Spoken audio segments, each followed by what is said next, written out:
Estimado Rudy Chávez, ¿serías tan amable de explicarnos cuál es tu profesión y tus datos principales, por favor?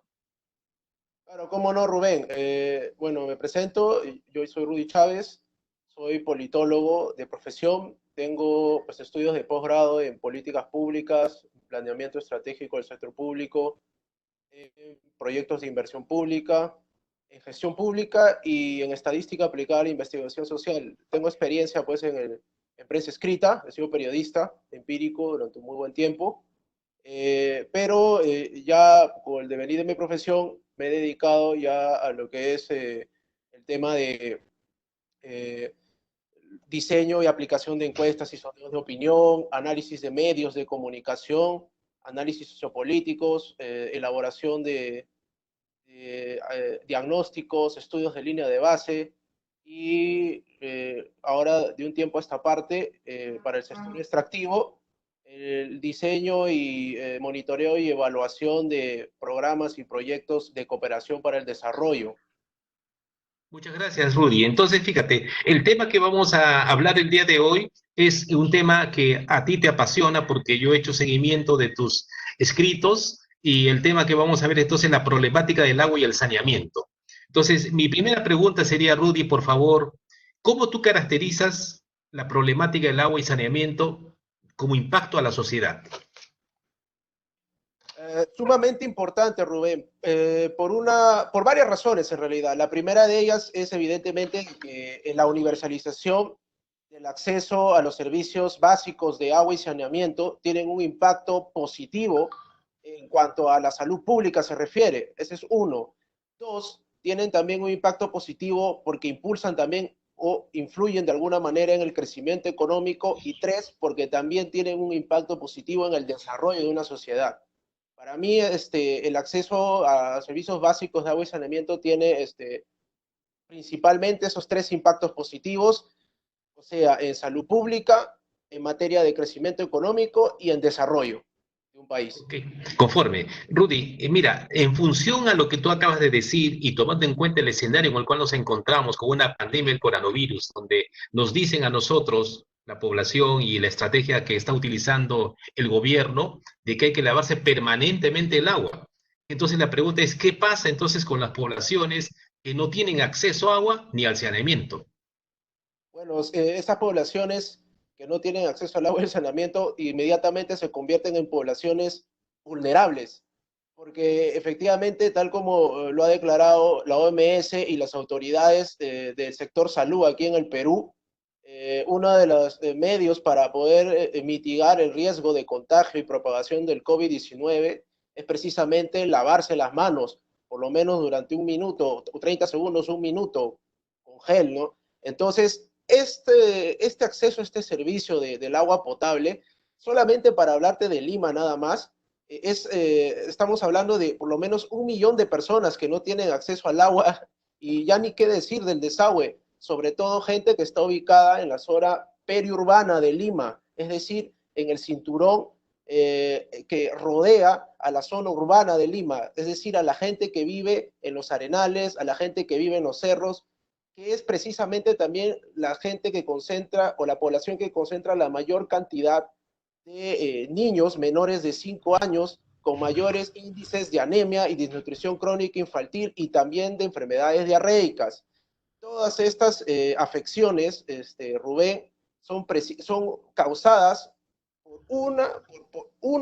por la falta precisamente de acceso al agua potable y saneamiento, que en este contexto de coronavirus se ve agravado, porque son niños y también ancianos que, aparte que no tienen agua y saneamiento, ya tienen el problema de la anemia, ya tienen el problema de la desnutrición crónica infantil, ya tienen el problema de las enfermedades diarreicas, porque el agua también, la poca agua que les llega, que son de acuerdo al acopio que ellos hacen por compra de camiones cisternas, no es agua de calidad, no es agua tratada.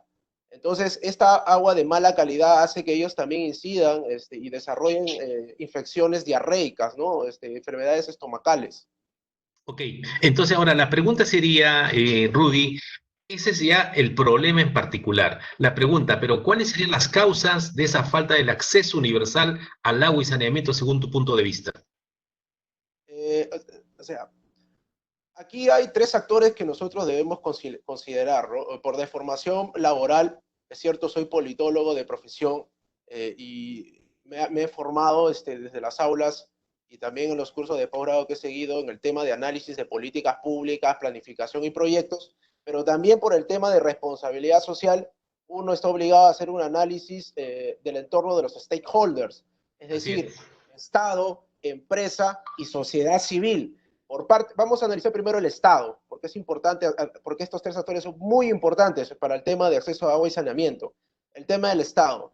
En el tema del Estado, básicamente se identifican una serie de problemáticas que podemos empezar con el modelo de gestión de las EPS, las empresas prestadoras de servicios de saneamiento, que en el Perú, desgraciadamente, han seguido una política burocratizada de crear bolsones de poder político en donde los directivos, el sindicato de directivos, el sindicato de trabajadores de las EPS, le han conseguido como botín político del Estado de que les puedan beneficiar a sus parientes, a sus hijos, facilidades para poder concursar y ganar plazas, priorizar en ellos las plazas para poder trabajar en las empresas prestadoras de servicios de saneamiento. Esto es un atentado directo contra la instauración de un sistema meritocrático en la gestión pública dentro de las EPS, lo cual genera, digamos, resistencias al cambio,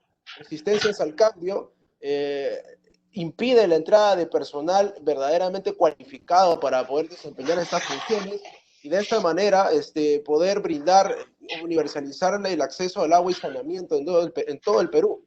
Porque obviamente las EPS, como bien sabes, no solamente empiezan y terminan con Sedapal, sino cada región del Perú tiene sus distintas empresas públicas que se dedican a prestar los servicios de agua potable y saneamiento.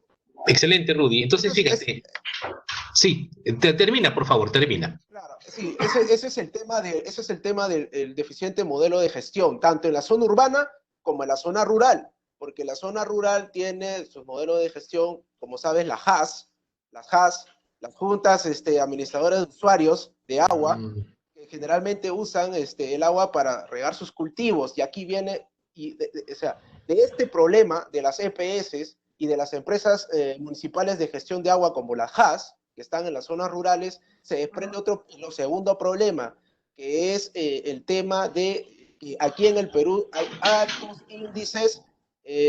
índices de desperdicio de agua. Es decir, el agua no se usa bien. Aquí por lo menos el 70% del agua que se usa para el sector de agricultura se desperdicia. O sea, solamente el 30% de agua se aprovecha para el regado de sembríos. Este es un claro ejemplo de cómo no hay una cultura de ahorro del agua, de preservación del agua, de cuidado del agua. Y este segundo punto ya vendría a incluir los tres sectores, ¿no? Estado, empresa privada, sociedad Claro, civil. Pero vamos a empezar claro. con el Estado, que aquí una de las principales, digamos, instituciones públicas que está llamada a organizar campañas de información y de sensibilización en cuanto al uso del agua es precisamente la SUNAS. Porque la SUNAS es el órgano encargado de fiscalizar precisamente el buen uso del agua.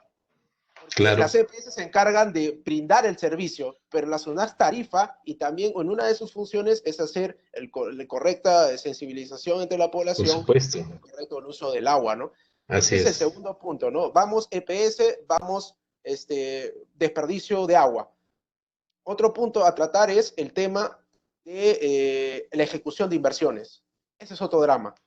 Y ese drama pasa por un tema de falta de capacidades en los diferentes niveles de gobierno, sean gobierno regional, sean gobiernos provinciales, sean gobiernos locales. No hay un déficit de profesionales, de formuladores y de hacedores de expedientes técnicos que ha hecho que por lo menos el 50% de los expedientes técnicos en el sector de agua y saneamiento presenten observaciones. Por esa razón, para levantar las observaciones de estos expedientes técnicos, se demora un mundo. Se demora por Claro, lo menos un año, 6 meses, 7 meses, 8 meses, hasta llegado casos de que se demora un año levantar estas observaciones. Y esto hace que lo que estaba planificado en un primer momento en el cronograma del perfil ya se tenga que modificar, porque obviamente esto no estaba planificado en el perfil. Y esto tiene un costo en cuanto a rentabilidad social, se refiere.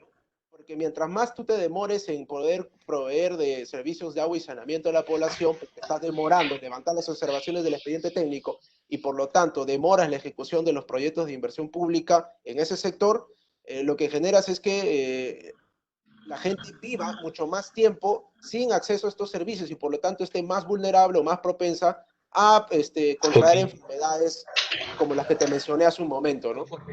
Rudy, entonces con la idea de centrar todo esto, porque evidentemente con las cosas que estamos conversando, y te agradezco mucho por tu tiempo, vemos que el problema del agua es muy grande y tiene demasiadas formas. Entonces, por lo tanto, Es, la pregunta es, digamos, si vemos Estado, empresa privada, sociedad, políticas públicas, la pregunta está, ¿dónde crees que esté la causa del problema? Porque evidentemente lo que dicen los derechos humanos, la Constitución de la República y la ley de manejo de todo lo que es agua, se habla de universalización del agua. La pregunta es, ¿dónde está la causa del problema, por favor, para ver la forma que teníamos que enfocar para llegar a esa solución? sí, yo soy un firme creyente, Rubén, de que la causa del problema viene a ser de la desarticulación que hay entre los tres sectores, tanto sector privado, tanto Estado y tanto sociedad civil. ¿Por qué razón? Porque, y ya de acá te hablo desde un tema conceptual y llevándolo a la práctica, supuestamente la nueva gestión pública lo que te implica es de que el Estado no deba ordenar e imponer sus ideas sobre los otros dos sectores, sino que el Estado debe ser un líder y un articulador de estos tres sectores. Articulador, claro. Exactamente. Entonces, debe proponer sobre las mesas de diálogo, mesas de debate político entre los tres sectores, temas tan importantes como los que estamos nosotros discutiendo el día de hoy. Por ejemplo, para ser bien puntual y práctico, en qué cosa está fallando en los tres sectores, ya te mencioné que fallaba en el Estado, en el sector privado, por ejemplo, en las políticas de responsabilidad social de las empresas, en sus zonas de influencia directa, muchas de ellas no están articuladas con los planes de desarrollo territoriales de sus zonas de influencia directa y a su vez estos planes de desarrollo territoriales tampoco están articulados con los objetivos de desarrollo sostenible al 2030 y tampoco con los del plan bicentenario. Entonces, esta desarticulación que tú ves generan que Okay. muchas veces las iniciativas de responsabilidad social no precisamente respondan a las prioridades del territorio, sino a las prioridades de la empresa. Ok, correcto, entendido. Oye, Rudy, entonces la pregunta sería, ¿cuál sería, para finalizar, Rudy, cuál sería tu recomendación central para poder empezar a una solución real para lograr la universalización del agua y el saneamiento? Como te digo, para mí, yo soy el firme creyente de que debe haber un verdadero pacto social sobre este tema, ¿no?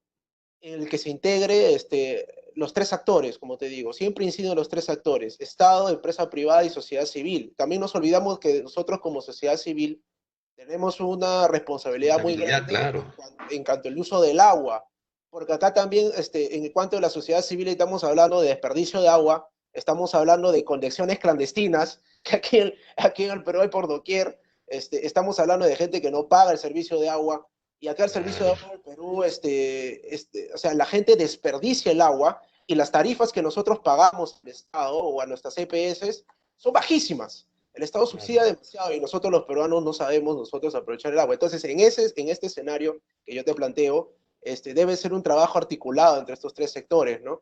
Del Estado, que parte de una decisión política, de parte del Ejecutivo, porque el Congreso no lo va a hacer. El Congreso no lo va a hacer porque va a chocar con el tema sindical en las EPS, que es tremendo y es muy fuerte, es un grupo de presión muy fuerte. Entonces, aquí viene la mano del Ejecutivo de poder dictaminar o sacar un decreto en donde se pueda, siquiera al menos, privatizar algunos procesos dentro de las EPS para que se haga más eficiente su gestión y pueda Ok. hacer, digamos, proveer más de bienes y servicios. En cuanto a las empresas de responsabilidad social, alinear sus planes de responsabilidad social de sus zonas de influencia directa con en el tema de aquellas que tengan grandes brechas de acceso a servicios básicos de agua y saneamiento, que son casi toda la sierra y también la selva peruana, que los alineen con esos Claro. objetivos de reducción de brechas a través de OXIS. Oxis, obras por Obvio por impuestos, impuestos, en nuestro claro. mecanismo. Y en cuanto a la sociedad civil, pues fomentar desde el Estado y desde la empresa privada y también desde los medios de comunicación amplias campañas de información y sensibilización sobre cultura del agua y también sobre penalización de condiciones clandestinas. Correcto. Para que no estén pirateando y no estén desperdiciando agua y luego no quieran pagar o quieran pagar menos de lo que consumen. Excelente. Rudy, muy agradecido entonces por tus puntos de vista que son demasiado importantes para nuestro trabajo de investigación que estamos haciendo en el doctorado de Políticas Públicas y Gestión del Estado en CAE. Quedo agradecido, Rudy, y estamos hasta otro momento, digamos, utilizando la tecnología para hacer otras conversaciones. Muchísimas gracias. Muchas gracias a ti, Rubén. Un abrazo, cuídate. Ok, listo, gracias.